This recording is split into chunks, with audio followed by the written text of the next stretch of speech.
verses 1 to 23. Amen. I'm going to braid that particular scripture, Ruth chapter 2, verses 1 to 23, with a familiar scripture from out of the book of Genesis. But for now, Ruth chapter 2, verses 23. And Naomi had a kinsman of her husband's, a mighty man of wealth, of the family of Elimelech, and his name was Boaz. Are you with me? And Ruth the Moabite said unto Naomi, let me now go to the field, not just a field, but the field, very specific, and glean ears of corn after him in whose sight I have found grace. She said unto her, go, my daughter. I just want to digress before we continue on with the scripture. In Matthew 13, Jesus expressing and explaining to the disciples what the kingdom of heaven was like, he spoke in parables. He was a master communicator, and he would use figures of speech in order to explain what the kingdom of heaven was like. It was a foreign concept for them, even though they saw the outward manifestations as Rome Romanized the world. And he used parables, figures of speeches, to explain and express the kingdom of heaven. Scripture says in chapter 13, verse 31, another parable he put forth unto them, saying, the kingdom of heaven is like to a grain of mustard seed.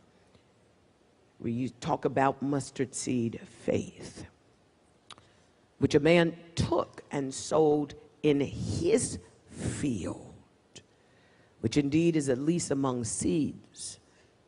Again, another digression.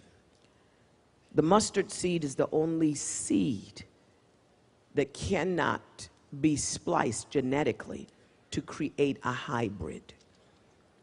You can create hybrids out of every other seed in the world except the mustard seed. The kingdom of heaven is likened unto a mustard seed. You can't splice it and dice it up. You cannot mix it with religion. The kingdom of heaven cannot be contaminated or compromised by carnality. It cannot be compromised by religion. It's a pure seed. And the kingdom of heaven is likened unto a mustard seed sown in a field. Another parable, verse 33, he spake unto them, the kingdom of heaven is likened unto leaven, with a woman had took and hid in the measure meal, to the whole was leaven. And all these things spake Jesus unto the multitude in parables. Without a parable spake he not unto them, that it might be fulfilled which was spoken by the prophet, saying, I will open my mouth in parables. I will utter things which have been kept secret from the foundation of the world. The secret things belong unto God, but those things which are revealed belong unto man. Deuteronomy 28:28 belong unto man. As long as you have a revelation of something, not just information, but you've got a revelation where that light bulb goes off and you find immediate pragmatic application. It becomes practical to you. It's more than just something that you write down in a book. You're able to leave the service and apply it to your life immediately. The message that I'm about to preach, you're going to have immediate application. This thing will walk. It's not just a message to stimulate you. It's not just a message to motivate you. It's not just a message to inspire you. It is a message to empower you. Disempowered people are dangerous people. They're dangerous to themselves. They're dangerous to society because they don't care. They don't care whether they live. They don't care whether they die, but you care. Why? Because you are the light of the world. You are a city set on the hill. You are the salt of the earth. The reason why this world cannot go to hell in a basket is because the devil does not own this world. He is the prince of the power of the airways and not the prince of the power of the earth. It was Solomon that said, I saw something strange in the earth. He said, and it proceeded from the wicked or the evil one. He said, I saw servants riding on horses and princes walking. Something is wrong with that picture when the prince or princesses are walking and the servants are riding on horses. Your daddy is the King of Kings. Hallelujah. He is the Lord of Lords. He is the creator of heaven and earth. Something is wrong with the picture, especially as the angels begin to ask the question, what is man? I don't get it, God, that thou art mindful of him, or the Son of Man that thou should visit him. You made him a little lower than angels. Listen to this. God did not make you a little higher than animals. He made you a little lower than angels. That means you've got to raise the bar on how you live, raise the bar on your expectation. You are pitching too low. You are expecting too little. The devil is a liar if he believes that during this dispensation of grace that we're going to take what he did in another dispensation laying down. God is establishing us in present truth, and something good is about to happen to you. The Bible said, if you then be risen with Christ, seek those things which are above. Hallelujah. I didn't know 73 was first class because I didn't know that there was another level, another realm, another dimension. Hallelujah. I've never been there before.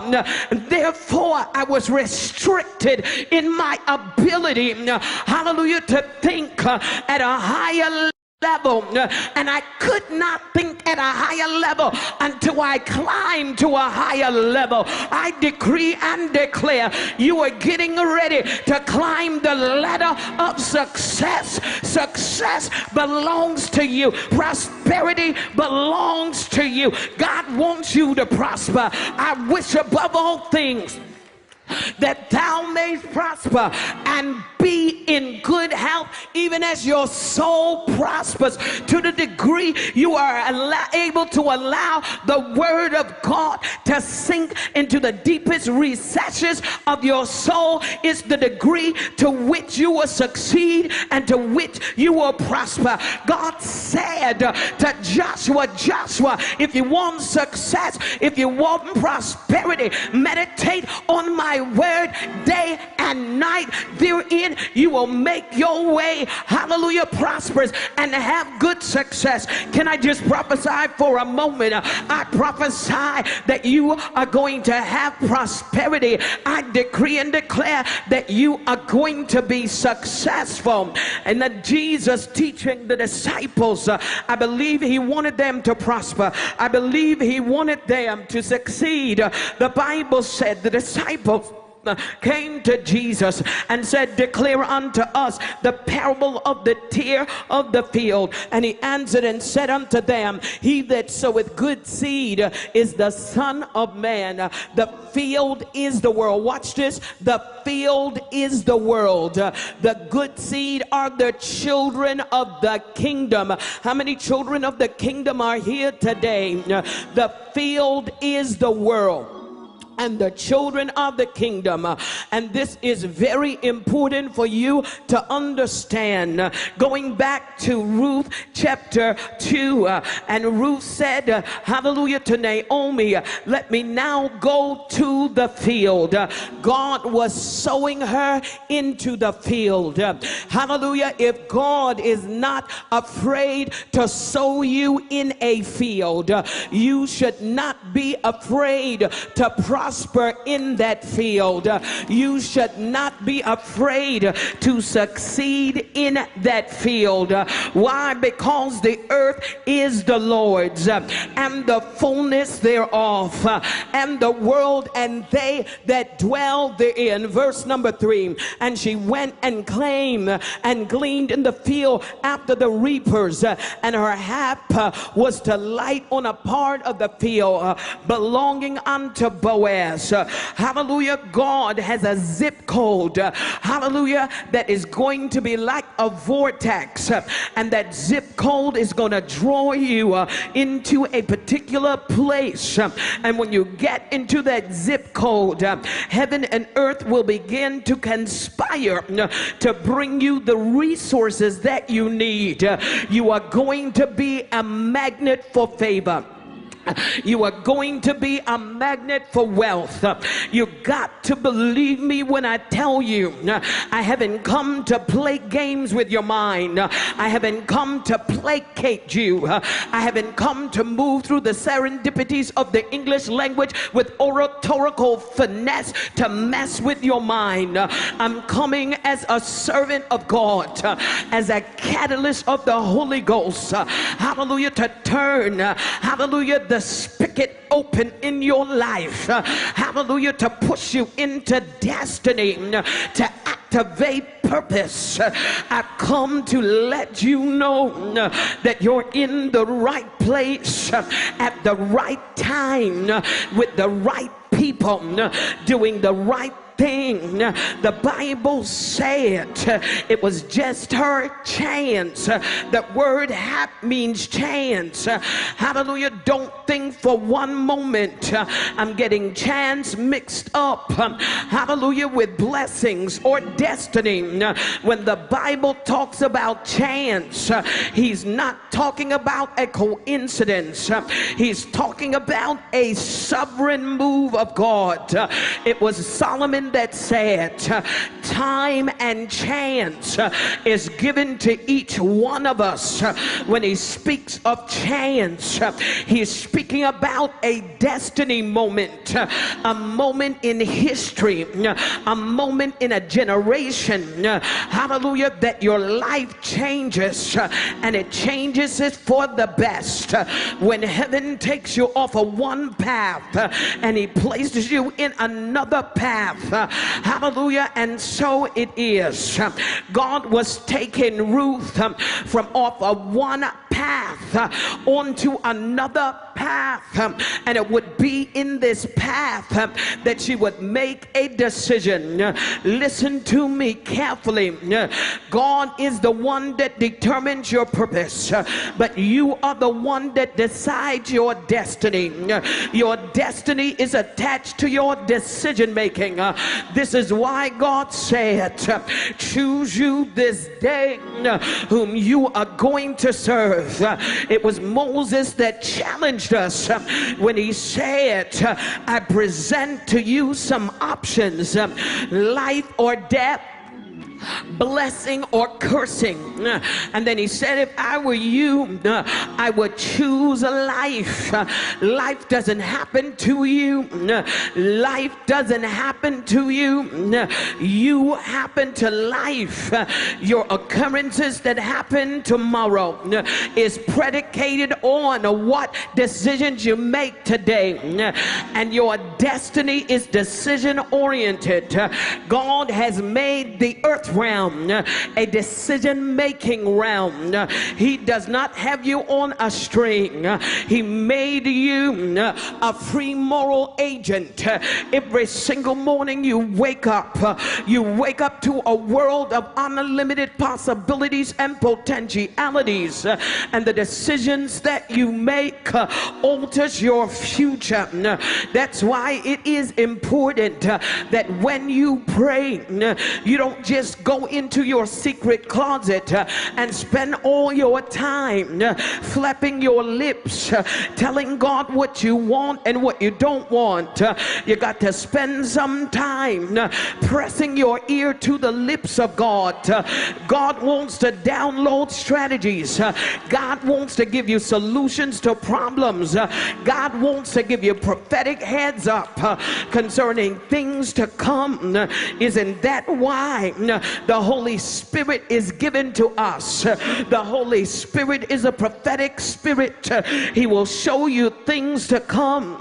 Turn off your TV, and every now and then you need to learn how to, hallelujah, massage silence. The Bible says, in quietness and confidence shall be your strength, for they that wait on the Lord shall renew their strength. They shall mount up with wings as an eagle. They shall run and not grow weary. They shall walk and not faint. You're getting ready to mount up this morning because something good is about to happen to you. God led her to a field, and Ruth was living on the fringes of society, but the steps of a righteous man are ordered by the Lord. God is ordering your footsteps today. He has scheduled you for a head-on collision with destiny and purpose. You are in the intersection of prosperity, and all the lights are green. I'm telling you, when you walk out of this place, you are not going to walk out like you came in. Your family is not going to be able to speak to you like they spoke to you before you left the house. Everything about you is about to change for the best. How do I know? You could have made a decision to stay home in your bed today, and staying home in your bed would have been your destiny, because destiny is attached to decision. But you decided to come here this morning, and sitting here is your destiny, and God is going to bring your life to a tipping point. She made a decision that even though she was an immigrant, she was going to live her life honorable. She refused to be a beggar. She refused to tell her sad story of how she left Moab, or the Moabite country, and how her husband had died. She refused to ask people for pity, because there's something about asking people for pity. When you tell your story for pity, you undermine your prosperity. But you're going to tell your story as a testimony, because when you tell your story as a testimony, you're overcome by the blood of the Lamb and the word of your testimony. I've come to announce that there is an overcoming anointing. You are not an underachiever, but you are an overcomer. Let's play with that word for a moment. To overcome means to come up over. You are rising up. You are prevailing over your circumstances. There's a grace that God is releasing today. It may not be for all of us, but it is for some of us. Those of us that have been waiting for a breakthrough. Those of us been praying for a breakthrough. The anointing is getting ready to crack open new realms. Behold, God said, I'm going to do a new thing. God is going to do a new thing in this season. All things are passed away. All things become new. God sovereignly led her to a plot of land, to a particular zip code, and the Bible said it belonged to Boaz, who came from Bethlehem. I wish I had the time to milk the word Bethlehem. Bethlehem was a prophetic zip code, and on that prophetic zip code, Jesus Christ was birthed. He was birthed in a manger. He was birthed amongst cattle and animals. He was birthed in, hallelujah, in a noble place. He was birthed, hallelujah, in a position that was not suitable, hallelujah, for a king. Ladies and gentlemen, brothers and sisters, I'm about to disappoint the devil. Just because you were born in a stable doesn't mean it's your destiny to live there. God has a kingdom for you. God has a crown for you. God has an inheritance for you. A good man leaves an inheritance for his children's children. God has left this earth as an inheritance. He said, in that day I will say, come ye blessed of the Lord, inherit a kingdom. I'm not just talking about a mansion. I'm not just talking about your dream car. I'm not talking about your designer clothes. I'm talking about a kingdom. The Bible says the kingdoms of this world are become the kingdoms of our Lord and of his Christ, and he shall reign forever.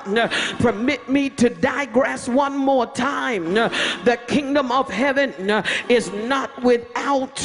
If anyone comes and says, here it is or there it is, that is not God. But the kingdom of heaven is within you. Wherever you show up, dominion shows up. Wherever you show up, power shows up. And wherever you show up, an anointing to draw wealth to you shows up. Let me prove it to you. Jesus was born in a stable, and as a child, the anointing was so great that it pulled 3 magi from out of their country, from out of their stations, and drew the magi to him. But when they came, they did not come empty-handed. They came and they gave him what is equivalent to $500,000 in gold and in myrrh and in frankincense. You got to believe me when I tell you, when you get in place, you become a money magnet. Money is going to be drawn to you. You that are in the back, you that are streaming, I'm talking to you today. God is not limited when it comes to pouring out the anointing. I may be anointed in the pulpit, but there are angels that are assigned this morning to carry the anointing from the front to the back, from my right to my left. The anointing is not limited by a geographical location. The anointing can travel over the airwaves. It can find you as you're streaming live. The anointing is getting ready to increase in density in your life, and that anointing is going to attract to you every resource necessary for you to fulfill God's original plan and purpose. The anointing led her to a plot of land. It was owned by Boaz, and he said, the Lord be with you. And they answered him, the Lord bless thee. Verse number 5, sit down then said Boaz unto his servants that was set over the reaper, who is this damsel? Ladies and gentlemen, brothers and sisters, you're going to be so anointed in this season that people that overlooked you last season, people that didn't notice you last season, are getting ready to take note of you. Hit your neighbor and say, pay attention. you're sitting next to a history maker. This morning I want to preach a very simple message entitled The History Makers. This morning we are living, we are worshiping, we are in the middle of a history making moment. You are submitted to a history making man. It was in that zip code that her history was changed. When Boaz asked, who is that woman? Somebody powerful is getting ready to take notice of you. A publisher is getting ready to take notice of your manuscript, because your manuscript is getting ready to publish and to become a bestseller. Your song is getting ready to be sung, and the world is going to hear your voice, because it's God's destiny for you. It's God's purpose for you to touch the world with singing. I saw glory all over you. God said you got to dream again. He's not playing with your minds. He is setting you up for a big hallelujah elevation. God said get those songs ready, because the world is going to hear your voice. It is his purpose, it is his assignment. Write, baby, write. Sing, baby, sing. Somebody is getting ready to hear your voice. Doors are getting ready to be open for you. I'm coming as heaven's midwife. I'm coming to push you into greatness. Greatness is on your left. Greatness is on your right. Greatness is in front of you. Greatness is behind you. And if you were in the midst of greatness, would you be able to recognize it? Boaz walks out, and here is a woman living on the fringes of society. She is an immigrant, and as an immigrant, she would be overlooked. She would be different because of her speech, because of her ethnicity. I'm here to announce, all you that immigrated, you didn't just immigrate to the United States for no reason at all. God didn't pull you out of your country and open a door for you just to occupy space in the United States of America. He brought you here because there was no one exactly like you, with your uniqueness, with your gifts, with your perception, with your anointing, and with your mental. So he pulled you out of one geographical zip code and he transplanted you into another zip code. Why did he do it? Because the place that he brought you from was too restricted. It wasn't large enough to contain your vision. It wasn't large enough to contain your anointing. You were too big for them. You were too intelligent for them. There was no system. There was no structure that could contain what God has given you. So he opened a door for you to transplant to the United States of America. You better not sit there with all those gifts and all those talents waiting for someone to give you permission to express them. If there is no platform, create the platform and lift up your voice like a trumpet and announce to the world, lift up your heads, O ye gates, be lifted up, ye everlasting door, and the King of glory shall come in. If the Lord is your shepherd, and the gatekeepers and doorkeepers cannot keep him out, if you follow him, they cannot keep you out. There are no limits, there are no limitations except those that you construct in your mind. And when you stop constructing them in your mind, there's no limitations in time. And if you feel restricted, pray the prayer of Jabez. Oh, that thou would bless me indeed, that you will enlarge my territory. Say, God, I'm thinking too small, I'm expecting too little.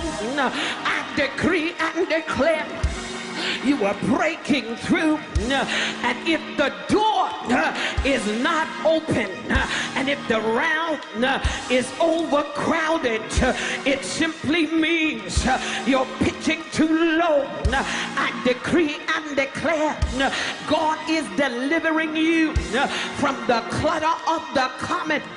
If the door won't open, and if doorkeepers want to block the door, say, all right then, I'm going to the next level.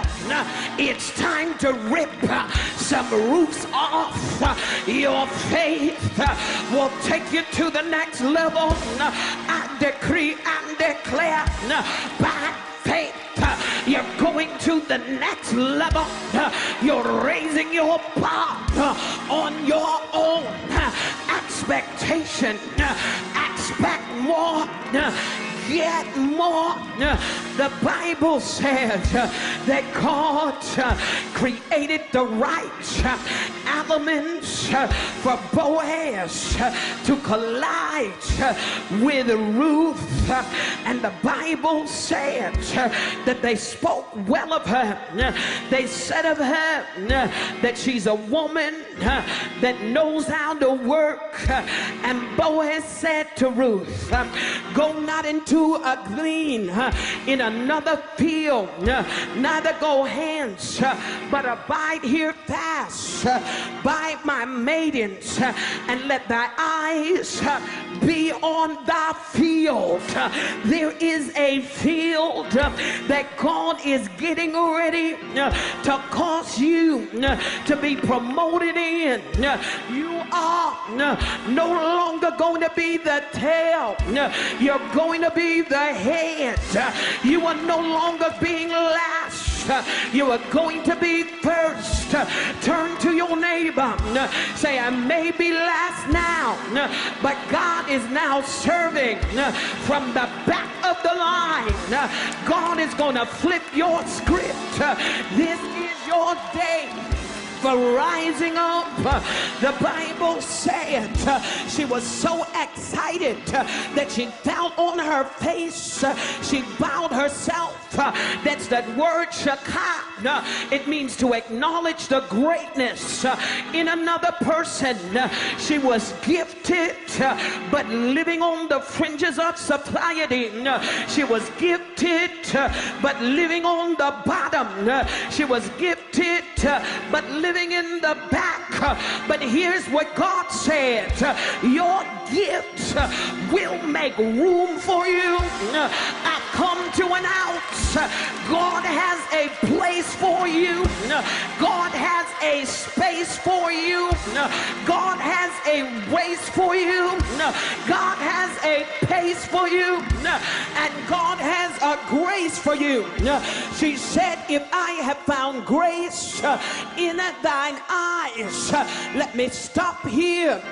The first time you see the word grace, it is associated with Noah. The Bible says, and Noah found grace in the eyes of the Lord. I decree and declare, you are finding grace in the eyes of the Lord.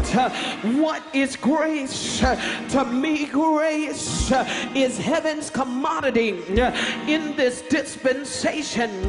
Grace is the most valuable asset and commodity given to man. It is by grace through faith that we are saved. Grace restores us back to the place Adam enjoyed in the Garden of Eden before he fell into sin. When Adam fell, he fell from a place of being fully conscious of who he was. He lost his identity when he fell, like Ruth, living on the fringes of society. He lived on the fringes of God's grace.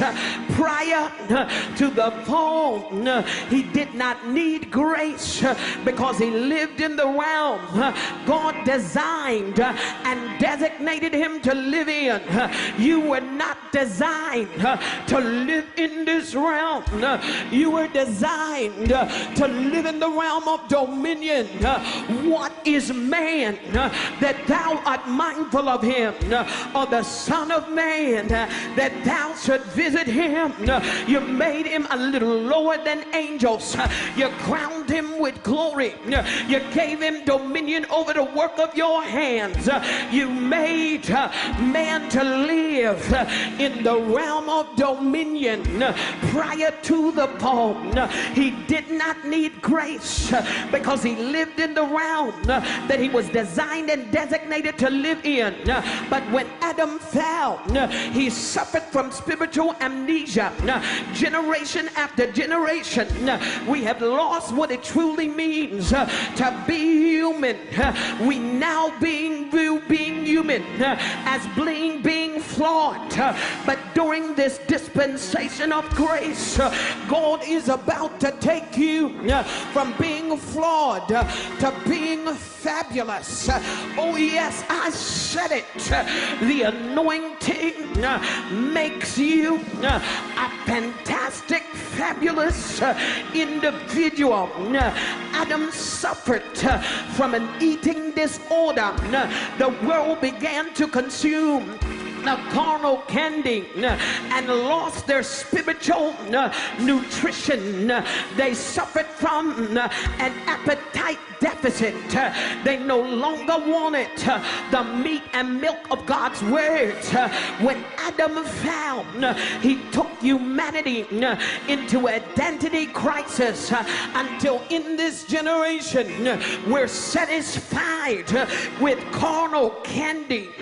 But the devil is a liar.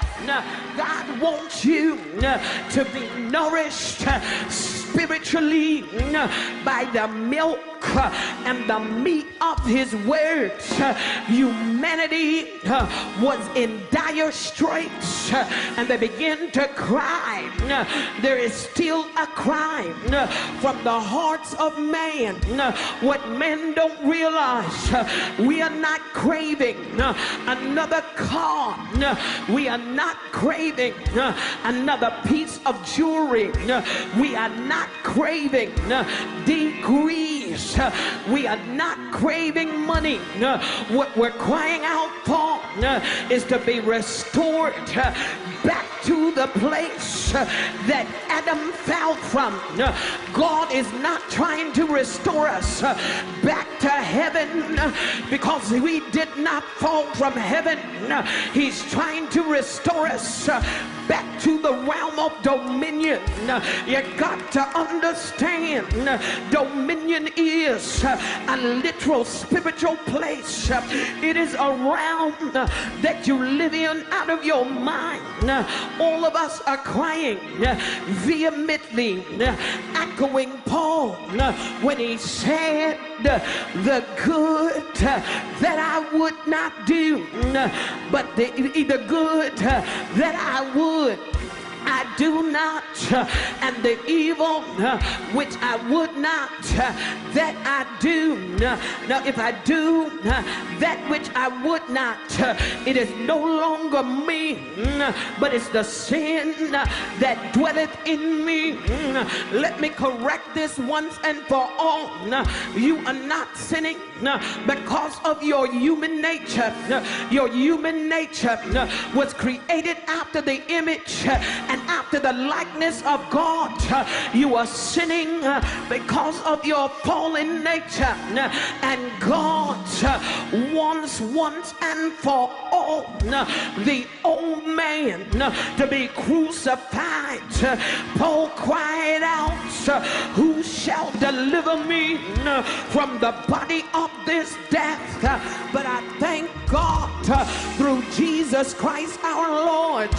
Ladies and gentlemen, brothers and sisters, we are living beneath the standard of our living because we do not recognize the power of grace. Grace is heaven's commodity. Grace is earth currency. We struggle in the area we should triumph in because we do not know how to exercise the grace. Grace is like freedom. You could keep a man in bondage and then tell him that you're liberated, but as long as he is in bondage in his mind, he will never exercise his freedom. What God has done, he's birthed you and I in the dispensation of grace. He's dispensing grace every single day. Paul said, I besought the Lord 3 times to remove this thorn from out of my flesh. But then he said, I got the revelation. God said I can exercise the grace when he said, my grace is sufficient in your weakness.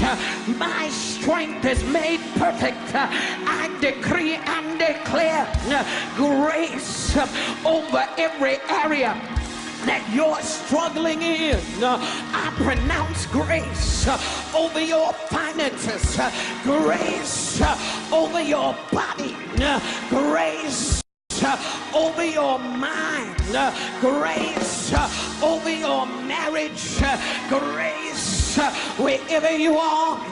When God plants you, he gives you a special supply of grace. God transplanted you to live where you're living, whether it's in Ohio or Atlanta or in South Africa or in Indiana. Wherever God plants you, there is a grace that is made available for you to succeed in, for you to prosper in. Grace is geographically specific. Adam's spot was the Garden of Eden. Moses found grace to play out his assignment in Egypt. Elijah by the brook.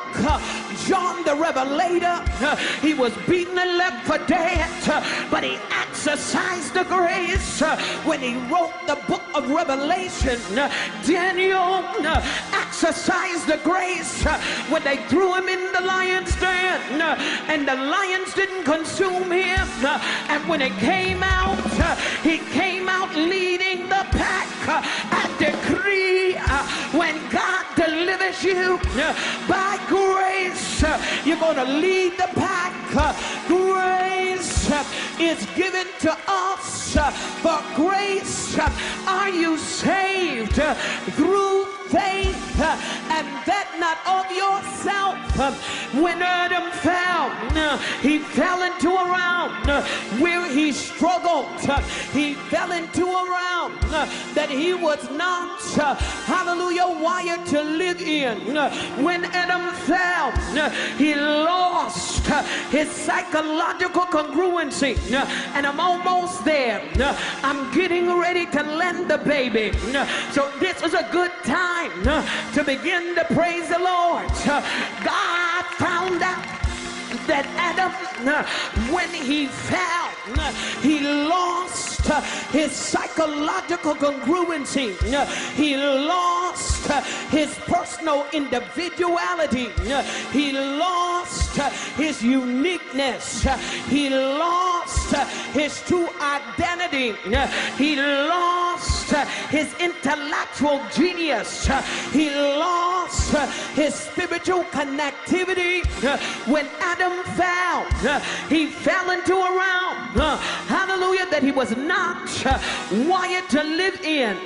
He fell from a realm of faith into a realm of facts.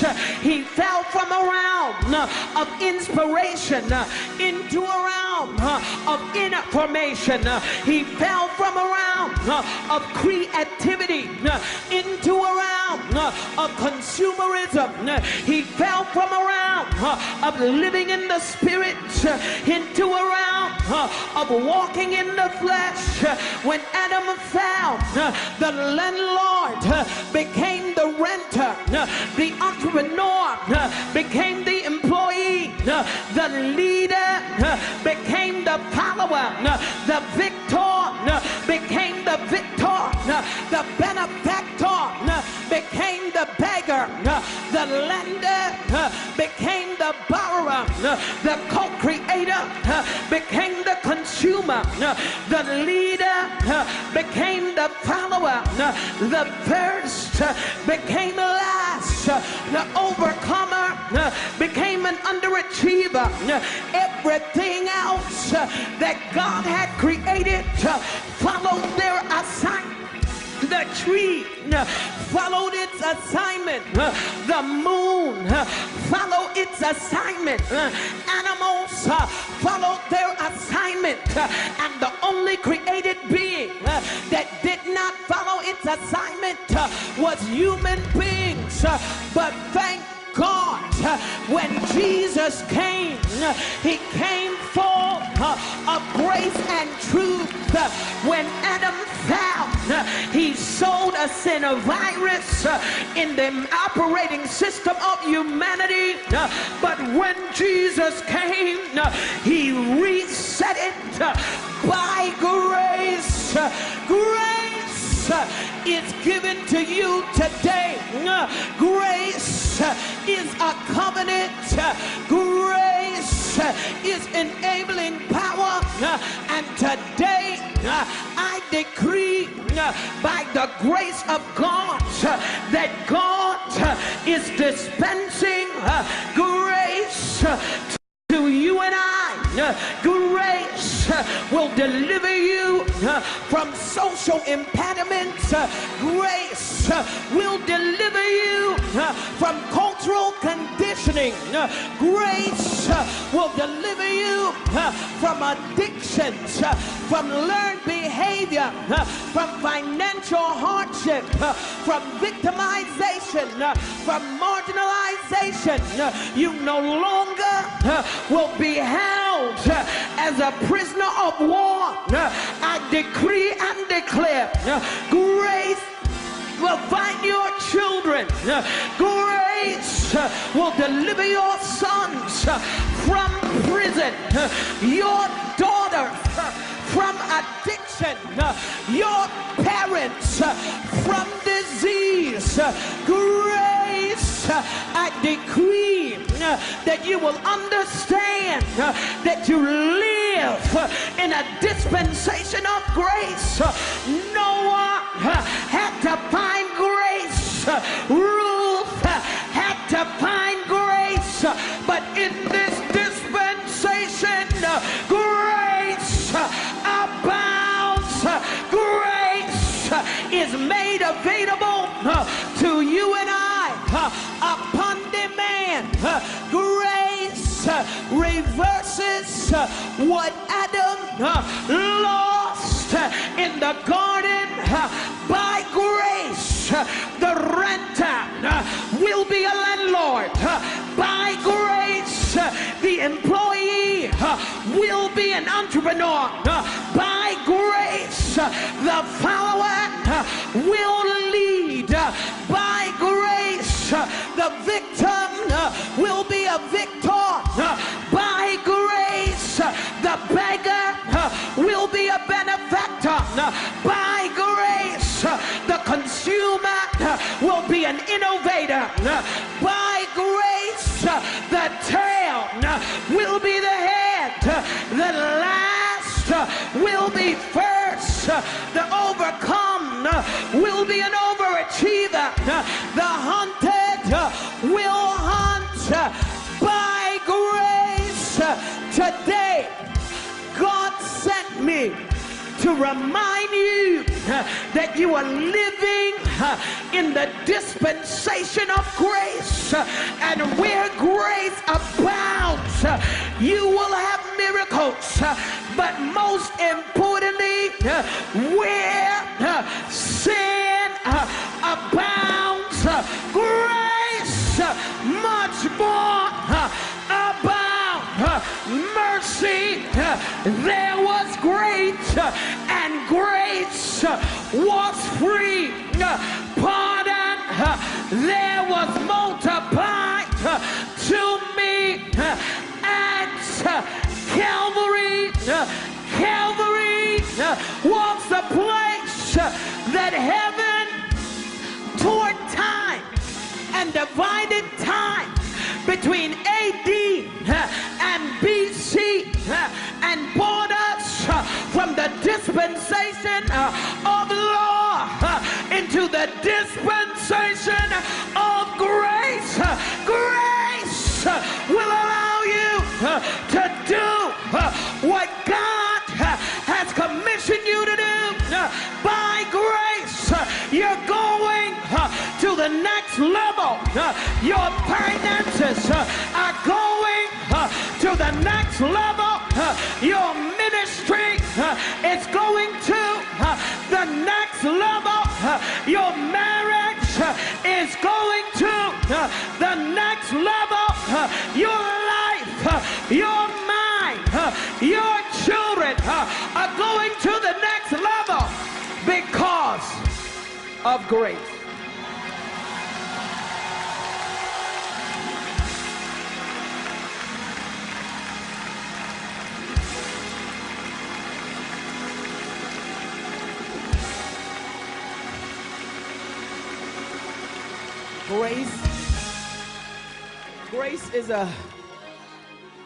Grace is a commodity. It's heaven's commodity. It's earth currency. When I looked at the Bible, I see that it was filled with history makers. We preach about them today.